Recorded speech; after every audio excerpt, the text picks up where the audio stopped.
बिस्मिल्लाहिर्रहमानिर्रहीम। मैं हूँ सैमज़ल अफजल जान और आज मैंने ज़रूरी समझा कि थोड़ा सा करंट अफेयर से हटके, थोड़ा सा पॉलिटिकल इश्यूज से हटके एक ऐसी चीज़ पे, एक ऐसे टॉपिक में बात करूँ, आप लोग के सामने एक ऐसा टॉपिक रखूँ। यानी आज से 2 दिन पहले जो है 20 मई को पूरी दुनिया में इंटरनेशनल HR डे जो है वो सेलिब्रेट किया गया है। जो HR के स्टूडेंट हैं उनको पता है, स्टैंड फॉर ह्यूमन रिसोर्स। और जिनको नहीं पता उनको भी मैंने बता दिया। तो 20 मई को पूरी दुनिया में HR डे जो है ह्यूमन रिसोर्स डे मनाया गया। तो आज मैंने ज़रूरी समझा कि इस मौजू पे मैं बात करूं। बात क्यों ज़रूरी समझा? क्योंकि मैं खुद HR का स्टूडेंट हूँ, मैं खुद HR का एक प्रोफेशनल स्टूडेंट और HR में BBA MBA वो कर चुका हूँ। तो मैंने ज़रूरी समझा कि मैं आज ह्यूमन रिसोर्स पे बात करूं, लेकिन उस पर जो अपना प्रैक्टिकल एक्सपीरियंस मैं आप लोग के साथ शेयर करूंगा और जितनी भी यंग स्टूडेंट्स हैं जो करंटली एनरोल्ड हैं वो भी इस वीडियो को ज़रूर देखें और आगे शेयर करें उस स्टूडेंट के साथ। मैं थोड़ा सा आज मैंने गूगल से भी कुछ इन्फॉर्मेशन उठाए हैं और कुछ मैं अपने एक्सपीरियंस शेयर करूंगा, कुछ पॉइंट्स मैंने अपने साथ नोट डाउन किए हैं। HR डे मुझे फर्स्ट ये था, बट के मुझे सच नहीं पता 20 मई को। मैंने जब सर्च किया तो ये फॉर सेकंड टाइम हो रहा है, लास्ट टाइम फर्स्ट था। और ये world federation of people management association ने इस दफ़ा जो थीम रखा है HR का, अगर मैं इस तरह वो बोल लूँ, HR डे जो है पूरी दुनिया में जो है 20 मई को सेलिब्रेट होता है। इसका थीम इस दफा जो रखा गया है उसमें है कि मोर फ्लेक्सिबिलिटी, पार्टिसिपेटिव और benefit to both the side. Now theme के बारे में जो मैंने कह दिया कि फ्लेक्सिबिलिटी, थीम की बात करूँ, flexibility, participative and other one is benefit to both the side. इसको अगर मैं फर्दर अपने अल्फाज में एक्सप्लेन करूं, फ्लेक्सिबिलिटी अगर हम इसको करंटली एग्जांपल लें तो पोस्ट कोविड और कोविड के बाद और अभी कोविड का तो थर्ड वेव भी पाकिस्तान में चल रहा है। ऑर्गेनाइजेशंस जो है वो अपने पॉलिसीज में फ्लेक्सिबिलिटी लेके आएंगे, तब ऑर्गेनाइजेशन आगे चलेगी, तब एम्प्लॉय जो है परफॉर्म करेगा, तब एम्प्लॉय जो है मोटिवेटेड होगा। अगर कोई काम घर से मैनेज हो सकता है सो नो नीड के एम्प्लॉय जो है वो ऑफिस ज़रूर आ जाए। और now most of the organisation is doing this. Covid हमने ये नहीं कह कोविड सही है, लेकिन कोविड ने बहुत सारी चीज़ें हमें सिखा दी। If you can manage your work, if you can manage your meetings, आजकल टेक्नोलॉजी इतना एडवांस है कि आपके टीम्स, स्काइप्स, गूगल मीट, ये मतलब इन पे यू कैन 24/7 तो नहीं, लेकिन whenever you want you can connect with each other और मीटिंग्स कर सकते हैं। तो उससे ऑर्गेनाइजेशन को भी फ़ायदा है और वो फजूल के खर्चे वगैरह वो नहीं होते। एक मीटिंग के लिए, के एजेंडे के लिए सारे एक ऑफिस में इकट्ठे हो रहे for no reason. If you can manage online so then better is. तो फ्लेक्सिबिलिटी दिखानी होगी। ये सिर्फ कोविड के बाद ही मैंने सिर्फ एक छोटा सा एग्जांपल दिया। आपने अपने फ्लेक्सिबल में ये भी को आपने अपने एम्प्लॉयज़ के मसले को सुनना है, उसके प्रॉब्लम को डायग्नोज करना है। इवन अगर उसका फैमिली मैटर है, if he wants to open, तो आपने उसको इतना रिलैक्स रखना है कि आपकी फैक्ट्री है, आपकी ऑर्गेनाइजेशन है, आपकी कंपनी है, आप उससे प्रेशर कुकर ना बनाए, आप उससे एक फ्रेंडली फैमिली एनवायरनमेंट बनाए। जो मेरा पर्सनल एक्सपीरियंस है, कॉर्पोरेट सेक्टर में बहुत सारे ऑर्गेनाइजेशन ने रादर देन एक फ्रेंडली फैमिली एनवायरनमेंट की जगह एक प्रेशर कुकर बनाए, जिससे एक बहुत अच्छे एम्प्लॉय जो है ज़ाया हो जाते हैं, टैलेंट ज़ाया हो जाता है। पार्टिसिपेटिव, हर एम्प्लॉय को रिस्पेक्ट दो, उसको इन्वॉल्व करो, पार्टिसिपेट करो। जो भी ऑर्गेनाइजेशन के गोल्स है, जो भी ऑर्गेनाइज कर रहा है, ये नहीं कि वो अब ख़त्म हो गया कि जो है डिसीजन ऊपर से आते थे और वो इम्प्लीमेंट हो गए। इन्वॉल्व करो, इंगेज करो। अगेन कोविड की अगर मैं एग्जांपल दूँ तो इफ रिमोटली आप काम कर रहे हैं, घर से काम कर रहे हैं, तो वो इंटरेक्शन नहीं होती। तो मैक्सिमम जो है लोगों को इन्वॉल्व करो, एंगेज करो, डिजिटल एंगेजमेंट लेके आओ, डिजिटल प्लान्स लेके आ जाए। जो भी ये मैं उन HR डिपार्टमेंट्स को कह रहा हूँ जो ऑर्गेनाइजेशंस के अंदर है कि आपका 2021 का थीम के मुताबिक मैं बात कर रहा हूँ, और बेनिफिट टू बोथ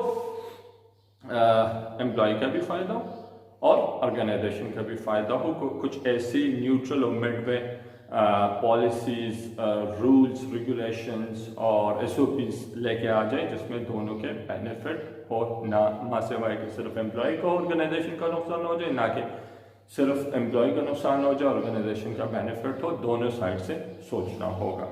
जो बेसिक में अगर ये मैंने थीम पे बात की, जो इस दफ़ा 2021 की थीम है कि फ्लेक्सिबल, पार्टिसिपेट और benefit to both the side. मैं क्विकली इस पे आज ओवरव्यू दूंगा, कोशिश करूंगा कि आने वाले दिनों पे इसमें मजीद सेशन भी आप लोगों के साथ लूँ। अच्छा, यहाँ पे जो है जो मैंने पर्सनली फील किए कि हमारे जितने भी ऑर्गेनाइजेशंस के अंदर, मैं पाकिस्तान की बात करूँ, HR डिपार्टमेंट जो है, एक तो सरकार के अंदर HR डिपार्टमेंट बहुत कम है। जो मैंने देखा है बैक इन 2008 जब नादरा पाकिस्तान में मैं इंटर्नशिप कर रहा था, तो उसमें भी HR डिपार्टमेंट था और फुल फ्लेज था, सही तरीके से काम कर रहा था। बाकी मैंने सच गवर्नमेंट डिपार्टमेंट में अगर है तो अभी या तो सामने आएंगे और या जो है अभी उन लोगों को इम्पोर्टेंस का पता नहीं है। As for the latest research, आपने ह्यूमन रिसोर्स पे इन्वेस्ट करने, अपने इक्विपमेंट में। जब आप ह्यूमन रिसोर्स पे इन्वेस्ट करेंगे तो आपके बिजनेस, आपका आउटपुट तब आपको मिलेगा। ये बात समझने की बहुत ज़रूरी है। अनफॉर्चुनेटली यहाँ मसला ये है कि हमारे यहाँ जितनी भी, अगर मैं पाकिस्तान की बात करूँ या खैबर पख्तूनख्वा में पाकिस्तान की बात करूँ, तो बहुत सारे MNCs में जो है पाकिस्तान में जो काम कर रहे हैं MNCs, उनमें HR डिपार्टमेंट, ये हैरत की बात होगी कि HR के अंदर HR स्पेशलिस्ट है, या तो वो इंजीनियर है। मैं अपना एक्सपीरियंस लेकर, तो जब इंजीनियर यहाँ बैठेगा तो उसको खाक HR के BC का पता होगा। मैं इस इंजीनियर के टैलेंट पे ऑब्जेक्शन नहीं कर रहा हूँ, लेकिन यहाँ पे HR स्पेशलिस्ट जो है डिग्री वाइज होना चाहिए। रिजल्ट क्या होता है, अगर यहाँ से right man for right job नहीं होता, जो कि एक बेसिक प्रिंसिपल है HR का, कि right man for right job at the right time भी मैं कह देता हूँ। तो जब यहाँ से मसला आ जाता है, right man for right job at right time, तो फिर नीचे तक तो सारी वो चीज़ें आ जाती है कि किसी को कहाँ पे हायर करे, किसी को कहाँ पे हायर करे। साल बाद पता चल जाता है कि ऑर्गेनाइजेशन इज रॉन्ग वे पे जा रही है और प्रॉफिट जो है वो नहीं हो रहा है, एंड दिस एंड दैट। और फिर कह लेते कि हमने रिस्ट्रक्चरिंग करनी। अब रिस्ट्रक्चरिंग तो कर रहे हो, पहले ये समझो कि 2 दफ़ा पहले, 3 दफ़ा पहले जब रिस्ट्रक्चरिंग की तो उससे क्या बेनिफिट था, समझ ही नहीं आ रहा कि क्या करें, उन हालात को क्या कैसे मैनेज करें। तो आप एक अच्छे टैलेंट को लूज कर सकते हैं, एंड कर चुके होंगे। लेकिन आप अपने मज़ों में जब होते हैं, जो भी टॉप में होते हैं, वो इंजीनियर लोग, वो अनप्रोफेशनल HR प्रोफेशनल्स का नहीं होता, वो टॉप पे बैठे होते हैं, उनको कुछ नहीं पता है। दे जस्ट न्यू कि ऑर्गेनाइजेशन पॉलिटिक्स क्या होते हैं, just knew how to play with employees and employees career, जो कि एक बदकिस्मती है हमारे ऑर्गेनाइजेशन के। I was discussing it with one of faculty member. मुझे एक चीज़ का बहुत दुख होता है कि हमारे एजुकेशन सिस्टम के अंदर जो यूनिवर्सिटीज़ में कैरियर काउंसलिंग सेंटर्स है या हमारे HR डिपार्टमेंट्स हैं, एक तो कैरियर काउंसलिंग डिपार्टमेंट्स कम है, सेक्शंस कम है यूनिवर्सिटीज़ के अंदर, आता के है ही नहीं। अगर अभी वो सामने आ रहे और अभी डेवलप हो रहे हैं, तो उनका लिंक अप इंडस्ट्रीज के साथ नहीं है और ना कोई इस पर कोशिश कर रहे हैं। तो इंडस्ट्री का और एकेडेमिया का लिंकअप जो है ये बहुत ज़रूरी है और ये वक्त की असल ज़रूरत है। अच्छा, मैं जो बेसिक HR है उसमें मैं अगर थोड़ी सी बात करूँ तो मेरे साथ तक बहुत सारे टाइम से ये एक बुक जो है मैं आप लोगों के सामने, human resource management Gary Dessler की 10th एडिशन, बहुत टाइम से ये मेरे पास है। और आई स्टिल रिमेंबर, मैं यहाँ पे मेंशन करूँगा कि जिन टीचर्स की वजह से मैं HR में थोड़ा सा मेरा शौक पैदा हो रहा था, थोड़ा सा मुझे फाइनेंस बिल्कुल नहीं आता था और अब भी नहीं आता। Sir Zulkifal Institute of Management Sciences Peshawar के madam Shabana Gul, Shandana Shoaib, I thanks to them, I thanks to all the teachers जिसने मुझे सपोर्ट किए। एक थी मैडम सुमैना खान जिसने मुझे रिसर्च में इंस्टीट्यूट ऑफ मैनेजमेंट की ही फैकल्टी है, एंड बहुत सारे और भी टीचर है लाइक डॉक्टर नासिर करीम प्रोजेक्ट मैनेजमेंट में ही सपोर्टेड मी अलॉट, मतलब लर्निंग पॉइंट ऑफ व्यू से। लेकिन अगर मैं सर नोमान जो है, now is doctor Noman, and मैं सिर्फ HR की बात कर रहा हूँ। सर काजी वहीद स्टूडेंट्स हमारे साथ सब्जेक्ट नहीं था, but they were the people जिसने मुझे मोटिवेट किए हैं, and motivate in a sense कि मैंने उनको देख के मैं एंड वन ऑफ द जो मैं कोर बंदे सर जुल्किफल, क्विकली मैं फिर आगे जाऊँगा, जो इसी बुक से हमें पूरा मंथ या पूरा सेमेस्टर पढ़ाते, एंड में कहते कि मैं जो कह रहा हूँ गलत कह रहा हूँ सर, आपने लेक्चर लिए और हमने लिखा है, हमने इसमें वर्किंग की है, लेकिन गैरी डेस्टर ने जो बुक में लिखा है वो सही है। तो हम एक उनके लेक्चर, और जब एग्जाम वीक में हम पढ़ते थे तो हमें समझ आता था कि लेक्चर में क्या है और बुक्स में क्या है। तो उस वजह से वो HR का बेस जो है, जितनी भी मेरे फेलोज है, स्टूडेंट्स से जिनका शौक है HR के साथ, वो अब भी मैं ये नहीं कह रहा कि मैं expert of HR, but still I love to read HR, and मैं बहुत सारी चीज़ों का जो है यहाँ पे मैंने इस बुक को आज भी मैं थोड़ा सा देख रहा था, तो मैंने कहा इस बेसिक HR, जो आई डोंट थिंक सो के अदर देन HR स्टूडेंट किसी को पता भी होगा। सो लेट्स यहाँ पे मैं लिख लेता हूँ क्विकली, मैं ज़्यादा वो नहीं करूँगा। Planning, organising, staffing, leading and controlling. Plan करो, एक चीज़ को प्लान करो, ऑर्गेनाइज करो, स्टाफिंग में क्या, who will be hired for the post, how will be the process, how will be recruited, how the orientation schedule will be designed, ये सारी चीज़ें जो है, इसमें बहुत सारी और भी आती है। हाउ दिस जो है स्टाफिंग, उसको लीड करो, कंट्रोल करो, मीन सुपरवाइज करो। ये जो है अगर मैं देखूँ तो ये मैनेजमेंट का, ह्यूमन रिसोर्स मैनेजमेंट का, ह्यूमन रिसोर्स का बेसिक जो है, ये 4 चीज़ें अगर मैं ये बुक वाइज टाइटल वो कर लूँ तो the managers human resource management job, तो इसमें है planning, organising, staffing, leading, controlling. अच्छा, मैं ज़्यादा डिटेल में नहीं जाऊँगा, मैं आखिर में 1-2 बातें करूँगा। We love to have that जो है, लेकिन आप लोग बहुत सारे हमारे ऑर्गेनाइजेशन के अंदर डिपार्टमेंट्स हैं, और डिपार्टमेंट्स ही ज़रूरी नहीं है कि अगर इस बुक में कुछ लिखा है वो सब कुछ प्रैक्टिकल होगा, लेकिन like administration as a part of, I consider part of HR, लेकिन बहुत सारे जगहों पे वो लाइक लेबर रिलेशन जो है as a part of HR as per this book, as per my understanding, लेकिन बहुत सारी जगहों पे वो अलग डिपार्टमेंट है। लेकिन यहाँ के जो बुक के जो हेडिंग्स है वो मैं आपको पढ़ा लेता हूँ क्विकली। ये क्यों? क्योंकि ये HR के अंदर ये चीज़ आती है। इनके डिपार्टमेंट्स अलग अलग बन सकते हैं, सेक्शन बन सकते हैं, लेकिन ज़रूरी नहीं है कि कोई ऑर्गेनाइजेशन इसको फॉलो करे। अगर माइट भी वो ट्रेनिंग का डिपार्टमेंट अलग कर ले, इस पर कोई पाबंदी नहीं। लेकिन वेरी क्विकली जो HR के अंदर आता है, रिक्रूटिंग, प्लेसमेंट, फिर training and development, compensation is also part of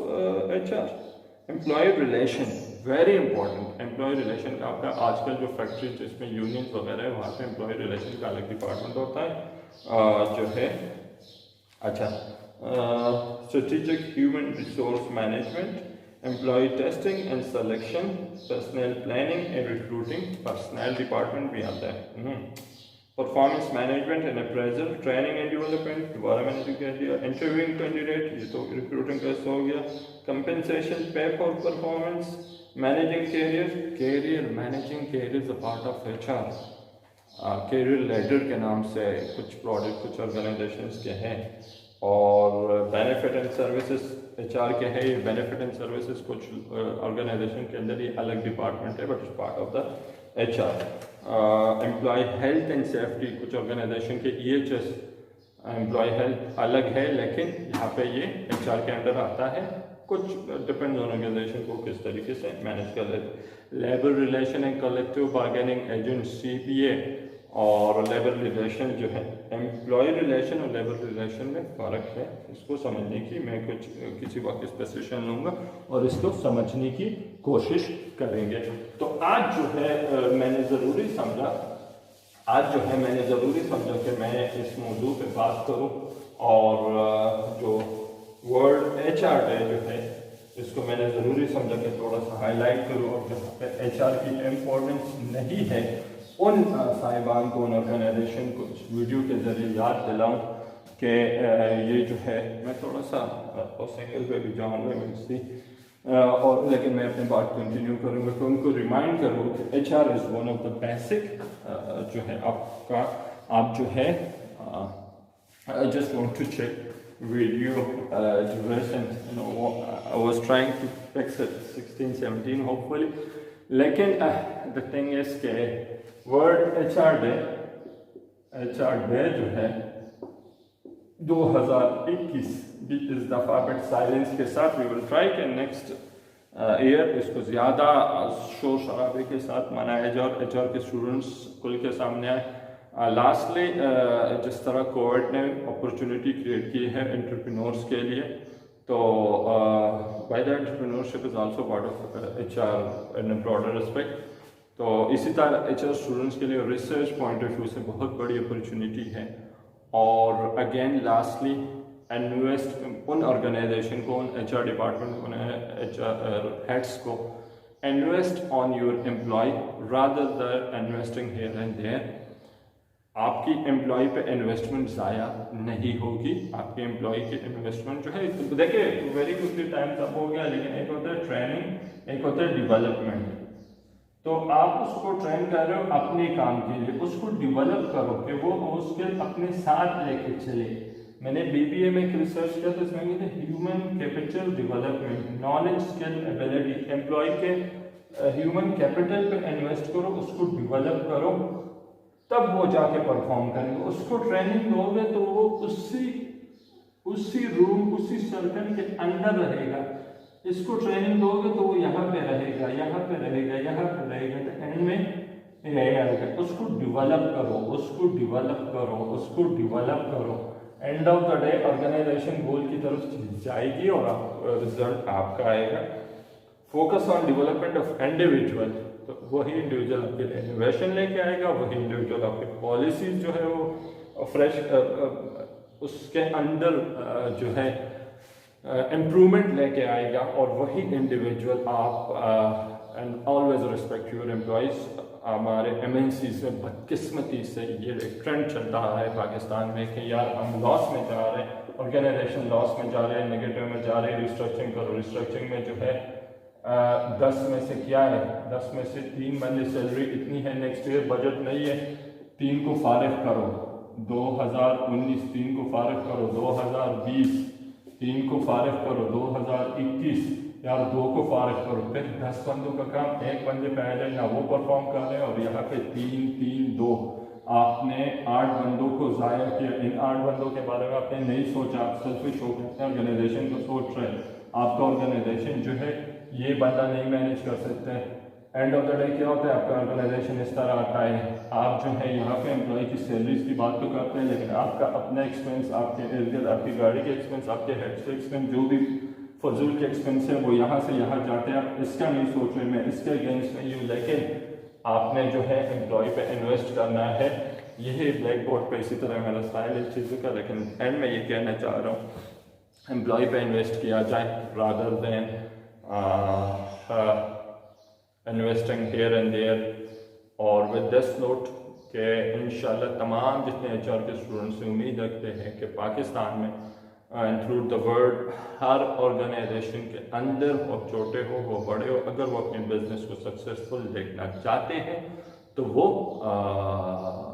HR department establish करें, उन पे फोकस करें, और फिर आगे HR पे छोड़ दें कि वो आपके लिए HR के अंदर एम्प्लॉय लीव पॉलिसी, ये बहुत सारी चीज़ें जिससे टाइम टू टाइम मैं इंशाल्लाह अगले दिनों में कोशिश करूँगा कि HR पे मैं एक दूसरा और अलग सेशन लूँ, और फिर मैं आप लोग के सामने एक दफ़ा फिर लाइव होऊंगा। आज मैंने HR डे के हवाले से, ह्यूमन रिसोर्स के हवाले से जनरली बातें की, कुछ बुक्स का हवाला दिया, कुछ टीचर्स का मैंने थैंक यू बोल रहा था। सो विद दिस नोट कि अपना ख्याल रखें और अपने इर्द गिर्द के लोगों का ख्याल रखें, और अपने employ respect your employ, and इस बेसिक प्रिंसिपल को ना भूलें, right man for right job at right time. मुझे साहिबजादा हैदर जान को दीजिए इजाज़त। अल्लाह।